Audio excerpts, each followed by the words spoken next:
Hello friends, మహిళల భుజం మీద తుపాకీ ఎక్కుపెట్టి దక్షిణాది రాష్ట్రాలను దెబ్బతీయడానికి కుట్ర జరుగుతుంది. ఈ మాట చాలా ఓవర్ స్టేట్మెంట్ అనిపించవచ్చు. నిజంగానే ఈ స్టేట్మెంట్ ఓవర్ స్టేట్మెంటా? పార్లమెంటు ప్రత్యేక సమావేశాలు పెట్టి మరీ చేస్తున్న 131వ రాజ్యాంగ సవరణలో ప్రవేశపెడుతున్న 3 బిల్లులేంటి? ఈ 3 బిల్లుల గురించి బయట ఏం ప్రచారం చేశారు? వాస్తవంగా ఏముంది? ఇవి నిజంగానే దక్షిణాది రాష్ట్రాలను దెబ్బతీస్తాయా? అన్నిటికీ మించి ఎవరికీ చెప్పకుండా రహస్యంగా ఇందులో పెట్టిన ఒక క్లాజ్ వల్ల దక్షిణాది రాష్ట్రాలకు శాశ్వతంగా నష్టం జరిగే అవకాశం ఉందా? ఈరోజు వీడియోలో మనం ఈ విషయాలన్నీ మాట్లాడుకుందాం. చివరిదాకా వినండి. సో ఇందులో ప్రధానంగా 2 విషయాలు వస్తున్నాయి. ఒకటి మహిళా రిజర్వేషన్, ఇంకొకటి డీలిమిటేషన్. ఇవి రెండు కూడా దశాబ్దాల తరబడి వివాదాస్పదంగా ఉండి ముందుకు పోని చట్టాలే. డీలిమిటేషన్కి సంబంధించి 1975 నుంచి ఫ్రీజ్ ఉంటే, మహిళా రిజర్వేషన్కి సంబంధించి 1996 నుంచి చర్చ కొనసాగుతూనే ఉంది. మహిళా రిజర్వేషన్ బిల్లును ముందుకు తీసుకుపోవాలని చేసిన ప్రతి ప్రయత్నం కూడా ముందుకు సాగలేదు. ముఖ్యంగా 2014కు ముందు ఈ బిల్లుని ఎలా అయినా ముందుకు తీసుకుపోవాలని చేసిన ప్రయత్నాల్ని ప్రస్తుతం అధికారంలో ఉన్న పార్టీ కూడా అడ్డుకుంది. సో ఆ బిల్లుని 2023లో ప్రవేశపెట్టినప్పుడు ఏకగ్రీవంగా ఆమోదం పొందింది. బట్ ఈ బిల్లు పాస్ అయినప్పుడే ఒక పెద్ద మెలిక ఉంది. ఆ మెలిక ఏంటంటే 2026-27లో జరిగే జనాభా లెక్కల తర్వాత వచ్చే డీలిమిటేషన్ తర్వాత ఈ బిల్లుని అమలు చేయాలి అనేది. నిజానికి అది చాలా పెద్ద ట్రాప్. భారతీయ జనతా పార్టీ లాంటి పార్టీలు చాలా దూరం ఆలోచించి ఇటువంటి ఉచ్చులు బిగిస్తుంటాయి. ఈ ఉచ్చులో దాదాపుగా అన్ని పార్టీలు చిక్కుకున్నాయి. నిజానికి 2026 జనగణన మొదలైంది. ఇప్పటి నుంచి అది వచ్చే సంవత్సరం దాకా కొనసాగుతుంది. వచ్చే సంవత్సరం ఇది అయిపోయిన తర్వాత డీలిమిటేషన్ జరగాలి. జరిగిన తర్వాత మహిళా రిజర్వేషన్ బిల్లు అమల్లోకి రావాలి. ముఖ్యంగా 2029 ఎన్నికల్లో దీని ప్రభావం ఉంటుంది. కానీ హఠాత్తుగా భారతీయ జనతా పార్టీకి ఈ దేశ మహిళల మీద ఎక్కడ లేని ప్రేమ వచ్చింది. అసలు జనాభా లెక్కల కోసం ఎందుకు వెయిట్ చేయాలి? మనం ముందే దీన్ని ఇంప్లిమెంట్ చేసేద్దాం. గత నెల రోజులుగా భారతీయ జనతా పార్టీ ఈ ప్రచారం మొదలుపెట్టింది.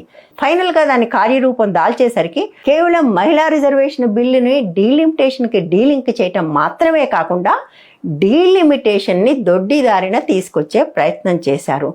2027 దాకా, అంటే ఇంకో సంవత్సరం దాకా ఎందుకు వెయిట్ చేయాలి? 2011 ఆధారంగా మనం డీలిమిటేషన్ కూడా చేసేద్దామని ఈ రాజ్యాంగ సవరణలో మహిళా రిజర్వేషన్ని డీలింక్ చేయటంతో పాటుగా డీలిమిటేషన్ 2011 సెన్సస్ ఆధారంగా చేయటంతో పాటుగా ఇప్పుడున్న 550 క్యాప్ ఏదైతే ఉందో పార్లమెంటు సభ్యుల సంఖ్యకి దాన్ని 850కి పెంచడం. ఈ 3 అంశాలు ఉన్నాయి. ఇక్కడే ఉన్నాయి భారతీయ జనతా పార్టీ చావు తెలివితేటలు.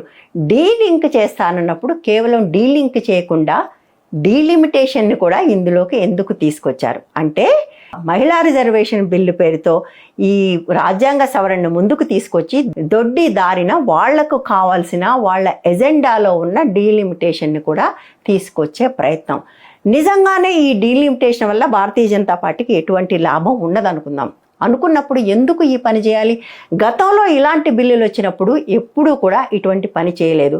ఉదాహరణకు లోకల్ బాడీస్లో, స్థానిక సంస్థల్లో మహిళా రిజర్వేషన్ బిల్లు తీసుకొచ్చినప్పుడు ఇటువంటి కండిషన్స్ ఏమీ లేవు.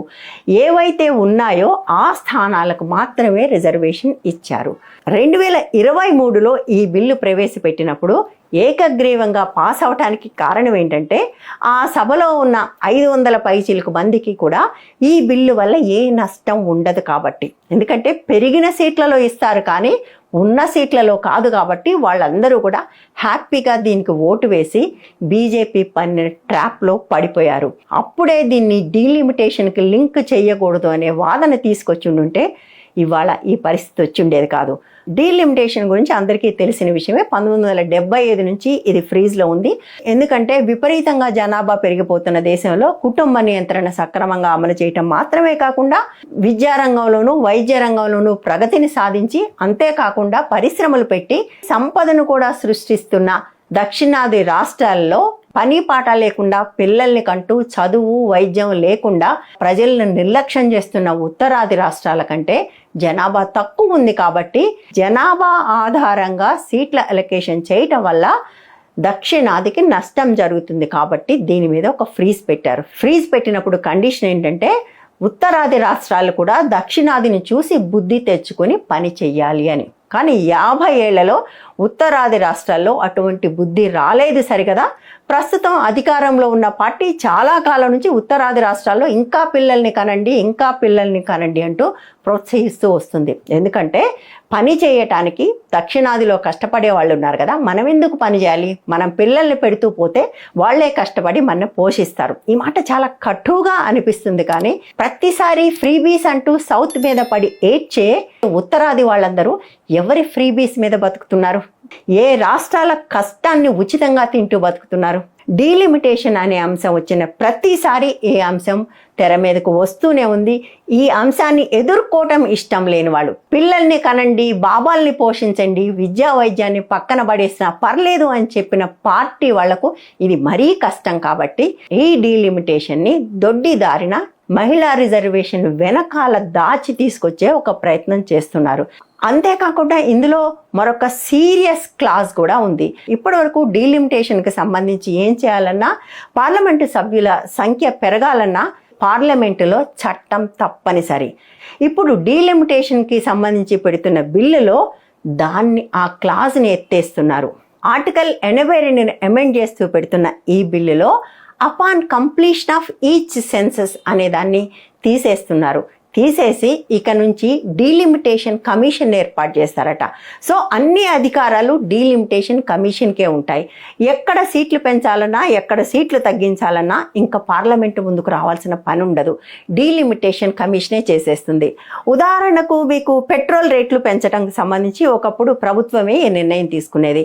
ప్రతిసారి వ్యతిరేకత వస్తుందని చాలా తెలివిగా ఇది కాంగ్రెస్ ప్రభుత్వమే చేసిందనుకోండి, వాళ్ళు దానికి వేరే ఒక వ్యవస్థను ఏర్పాటు చేశారు, వాళ్లే పెంచుతుంటారు. గవర్నమెంట్ ఎప్పుడు ఏముంటుంది, పెరిగినప్పుడు మాకేం సంబంధం లేదు, వాళ్ళు పెంచారంటుంది, తగ్గినప్పుడు చూసారా మేమే తగ్గించాం అని చెప్తుంది.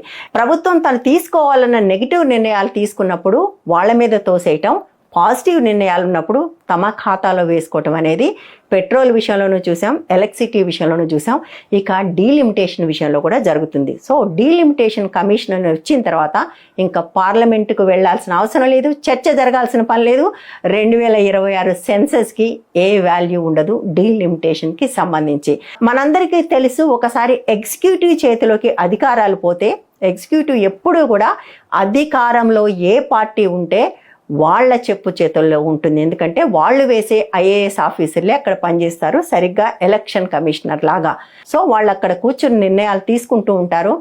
ఎవరు ఎంత మాట్లాడినా ఆన్సర్ కూడా చెప్పాల్సిన అవసరం లేదని వాళ్ళు అనుకుంటారు. ఇది కేవలం ఈ డీలిమిటేషన్కి సంబంధించి మాత్రమే కాదు, శాశ్వతంగా దక్షిణాదికి అన్యాయం చేయాలి అనుకుంటే దానికి అవసరమైన అన్ని మార్గాలు ఈ బిల్లుతోటి తెరుస్తున్నారు. ఇక్కడ మరొక 2 ప్రశ్నలు వచ్చే అవకాశం ఉంది. మరి డీలిమిటేషనే వద్దంటారా? జనాభా ఇంత పెరిగిన తర్వాత, 50 ఏళ్లలో ఇంత పెరిగిన తర్వాత కూడా అదే సీట్లేంటి, అదే 550కి మించకూడదనే క్లాజ్ ఎంతవరకు కరెక్టు? అందులోనూ మనం 850 మంది కూర్చోటానికి సరిపోయే పార్లమెంట్ కట్టుకున్నాం కదా, మరి దాని సంగతి ఏంటి అనే ప్రశ్న ఎవరికైనా రావచ్చు. మనందరం నిజాయితీగా ఒక విషయం మాట్లాడుకుందాం. ఇప్పుడున్న 543 మంది పార్లమెంటు సభ్యులు ఈ భారత ప్రజలకు కానీ తమ నియోజకవర్గాల ప్రజలకు కానీ చేస్తున్నది ఏంటి? ఎంపీ లాట్స్ని దిగమింగటం లేదా అవినీతికి పాల్పడటము, పార్లమెంటులో కూర్చుని ఒక్క ప్రశ్న కూడా వెయ్యకపోవటము, చర్చల్లో పాల్గొనకపోవటము, బిల్లులు పెట్టకపోవటము, ఇటువంటి ఎంపీల సంఖ్య మనకు చాలా ఎక్కువ. ఈ 543కి ఇంకొక 300 అదనంగా కలిస్తే వాళ్ళు ఏమైనా పైనుంచి వస్తారా? వాళ్ళు కూడా ఇదే రకంగా అవినీతి పరులు, క్రిమినల్స్, ప్రజల పట్ల బాధ్యత లేని వాళ్ళు, ప్రశ్నలు అడగని వాళ్ళే ఉంటారు కదా. ఏం ఉపయోగం? 543 కాస్త 850 అవుతుంది, ఇంకా పెరిగితే అది 1200 కూడా అవుతుంది. ఈ నంబర్లు పెంచుకుంటూ పోవటం వల్ల భారత ప్రజలకు జరిగే మేలు ఏదైనా ఉందా? లేదు సరికదా. వీళ్ళు పని చేసినా చెయ్యకపోయినా, పార్లమెంట్కి అటెండ్ అయినా కాకపోయినా వీళ్ళ ఖర్చుల భారం మాత్రం ప్రజల మీద పడుతుంది. ఒక్కొక్క ఎంపీకి పెట్టే ఖర్చు కోట్లల్లో ఉంటుంది.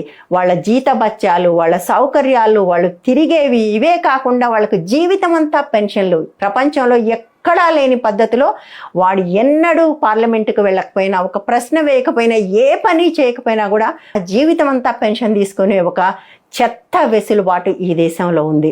ఆ వెసులుబాటుని ఏమి తీసేయబోవటం లేదు. 543 మంది బాగు చేయలేని దేశం 850 మంది బాగు చేస్తారన్న నమ్మకం నాకైతే లేదు. సో ఇందులో ప్రజల ప్రయోజనం అనేది ఎంత మాత్రం లేదు. రెండోది, మరి అసలు డీలిమిటేషన్ అనేది చేయాల్సి వస్తే దానికి జనాభా ప్రాతిపదిక కాకుండా మరి ఏం తీసుకోవాలి? కొంతమంది సౌత్ నుంచి GSTN ప్రాతిపదికగా తీసుకోమంటున్నారు. అంటే ఈ పార్ట్లో మేము ఎంత డబ్బులు వేస్తున్నామో దానికి తగిన వాటా మాకు ఇవ్వండి అని. ఇది ఆర్థిక పరమైన విషయాల్లో సరైందే కానీ ఓట్ల పరమైన విషయంలో సరైందేనా?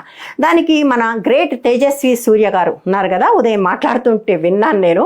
గ్లోబల్ వార్మింగ్ని తగ్గించడం కోసం గ్లోబ్ మీద నీళ్లు పోసి పూజలు చేసిన పెద్ద మనిషి. ఆయన ఏమంటారంటే అదానికి లక్షల కోట్ల ఆస్తి ఉంది కాబట్టి ఆయనకి ఎక్కువ ఓట్లు ఇస్తామా, డబ్బులు లేని వాళ్ళకి తక్కువ ఇస్తామా అని అంటున్నారు. బట్ సమస్య ఇక్కడ అది కాదు. దాన్ని ఇంకొక రకంగా చూస్తే, ఒక ఆఫీస్ ఉంది, అందరూ పనిచేస్తున్నప్పుడు పనిచేసేవాడికి పనిష్మెంట్ ఇచ్చి పని చేయని వాడికి ఇంక్రిమెంట్ ఇస్తే ఎట్లా ఉంటుంది? ఇక్కడ ప్రశ్న అదే. ఎందుకు ఈ ప్రశ్న వేయాల్సి వస్తుందంటే, అధికారం ఈజ్ ఈక్వల్ టు ఆర్థిక వనరులు. రేపు డీలిమిటేషన్ తర్వాత పూర్తిగా నార్త్ వాళ్ళకే భారత పార్లమెంట్ మీద పట్టు వచ్చినప్పుడు ఎవరైతే పని చేస్తున్నారో ఈ రాష్ట్రాలకు న్యాయం చేయాలనే ఆలోచన వాళ్లకు ఏ కోశాన ఉండదు, లేదు కూడా. ఆల్రెడీ మనకు చరిత్రలో ఇది అర్థమైంది. మరి ఏంటి పరిష్కారాలు ఆలోచించాలి. ఇది 131వ అమెండ్మెంట్. ఆ రోజు రాజ్యాంగంలో పెట్టిన క్లాజ్ ఈరోజు భారత ప్రజలకు ఉపయోగపడకపోతే, పనిచేసే వాళ్ళని పనిష్ చేస్తున్నప్పుడు దాన్ని మార్చాలి. కానీ దాన్ని తప్పించడము, దాన్ని అడ్డం పెట్టుకుని దొడ్డిదారిలో తమ ప్రయోజనాలు నెరవేర్చుకోవాలని ప్రయత్నించడం ఎంతవరకు సబబు? అయితే ఈ బిల్లు పాస్ అవుతుందా లేదా, ఇదొక పెద్ద ప్రశ్న. ఈ బిల్లు పాస్ అవడానికి అవసరమైన మెజారిటీ ప్రభుత్వానికి లేదు. కానీ చాలా ప్రతిష్టాత్మకంగా తీసుకుని మహిళల కొంగు చాటును దాచిపెట్టిన వాళ్ళ ఎజెండాని ముందుకు తీసుకొచ్చిన ఈ బిల్లుని పాస్ చేయడానికి ఈ ప్రభుత్వం ఎంత దూరమైనా వెళ్తుంది. అందుకోసం ఎన్ని ట్రిక్కులైనా ప్లే చేస్తుంది. బహుశా ఆల్రెడీ దానికి అవసరమైన రంగం సిద్ధం చేసుకునే వచ్చి ఉంటారు. అందుకే ప్రత్యేకమైన సమావేశాలు 18 గంటల పాటు ప్రసంగాలు కూడా నడుస్తున్నాయి. కాబట్టి వాళ్ళు దీన్ని ఎలాగైనా పాస్ చేయించే ప్రయత్నం చేస్తారు. ఇలా పాస్ చేసే ప్రయత్నంలో ఆంధ్రప్రదేశ్ పాత్ర చాలా కీలకంగా మారబోతుంది. కోర్స్ వాళ్ళు రాజకీయంగా అదే పార్టీతో ఉన్నారు. ఉన్నంత మాత్రాన ఆల్రెడీ కూటమిలో ప్రధాన పార్టీగా ఉన్న తెలుగుదేశం పార్టీ దీనికి సపోర్ట్ చేస్తున్నట్టుగా వార్తలు వస్తున్నాయి. సరే, మనకు మరొక పార్టీ వైసీపీ సంగతి తెలిసిందే. సో ఆంధ్రప్రదేశ్లో ఉన్న ప్రతి పార్టీ కూడా దీనికి అనుకూలంగా స్పందించే అవకాశం ఉంది. మిగిలిన అన్ని దక్షిణాది రాష్ట్రాల్లో ఉన్న అన్ని పార్టీలు కూడా వ్యతిరేకిస్తున్నప్పుడు, తెలంగాణ తీసుకుంటే అటు కాంగ్రెస్ ఇటు బీఆర్ఎస్ రెండూ కూడా వ్యతిరేకిస్తున్నాయి. దాదాపుగా అన్ని చోట్ల కూడా ఇదే వ్యతిరేకత ఉంది. కానీ అనుకూలంగా ఉన్న ప్రాంతీయ పార్టీలు దక్షిణాదిలో Telugu Desam party, Janasena party, YCP party. ఈ బిల్లు కానీ వీళ్ళ మద్దతుతో పాస్ అయితే చరిత్రలో వీళ్ళు దక్షిణాదికి ద్రోహం చేసిన పార్టీలుగా మిగిలిపోతారనటంలో ఎటువంటి సందేహం కూడా లేదు.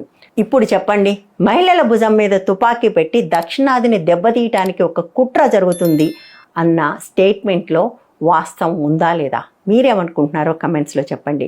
వీడియో నచ్చితే లైక్ చేయండి, షేర్ చేయండి, ఛానల్ని సబ్స్క్రైబ్ చేయండి, ఛానల్ని సపోర్ట్ కూడా చేయండి. Thank you.